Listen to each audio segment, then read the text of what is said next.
Hello guys, आपका बहुत बहुत स्वागत है आपके अपने यूट्यूब चैनल आरसी शॉर्टहैंड में। आपका डिक्टेशन 5 सेकंड बाद शुरू होगा। स्टार्ट।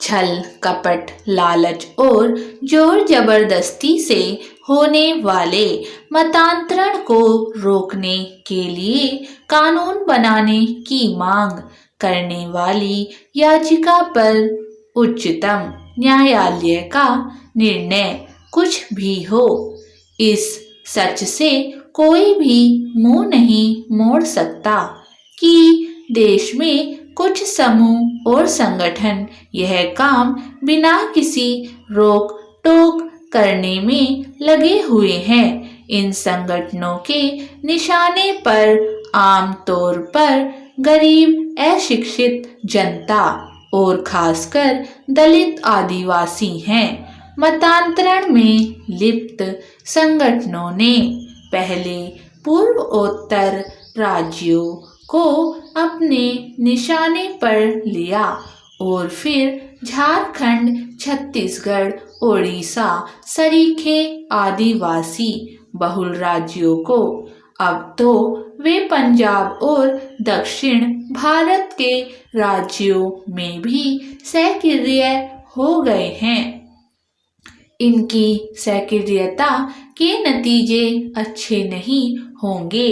ऐसे संगठन केवल इस धार्मिक विश्वास से ही लैस नहीं है कि दुनिया का भला तभी हो सकता है जब वह उपासना पद्धति विशेष की शरण में आएगी, बल्कि इस मानसिकता से भी ग्रस्त है कि अन्य मत पंथ वालों को तथा कथित सही राह पर लाना उनकी जिम्मेदारी है।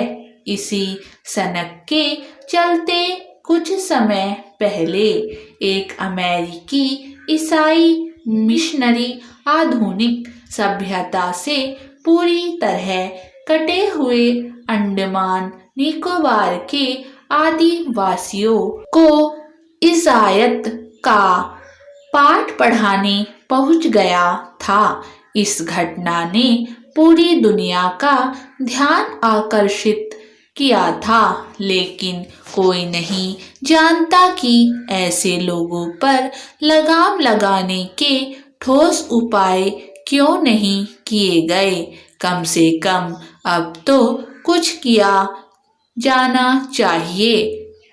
इसमें संदेह नहीं कि मतांतरण में लिप्त संगठनों से सबसे अधिक त्रस्त हिंदू समाज है, क्योंकि वह न तो मतांतरण पर यकीन रखता है और न ही ऐसी किसी धारणा से ग्रस्त है कि अन्य उपासना पद्धतियों के अनुयायी गलत राह पर हैं। लोगों की गरीबी अथवा अन्य किसी मजबूरी का लाभ उठाकर या फिर प्रलोभन का सहारा लेकर उन्हें मतांतरित करने वालों ने देश के कई हिस्सों में आबादी के संतुलन को गड़बड़ा दिया है।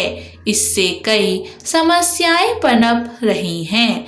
आखिर क्या कारण है कि आम तौर पर गरीब लोग ही मतांतरण कर रहे हैं? चूंकि मतांतरण कराने वाले इस कोशिश में भी रहते हैं कि मतांतरित लोग अपनी उपासना पद्धति का परित्याग करने के साथ ही अपनी संस्कृति से भी दूर हो जाएं।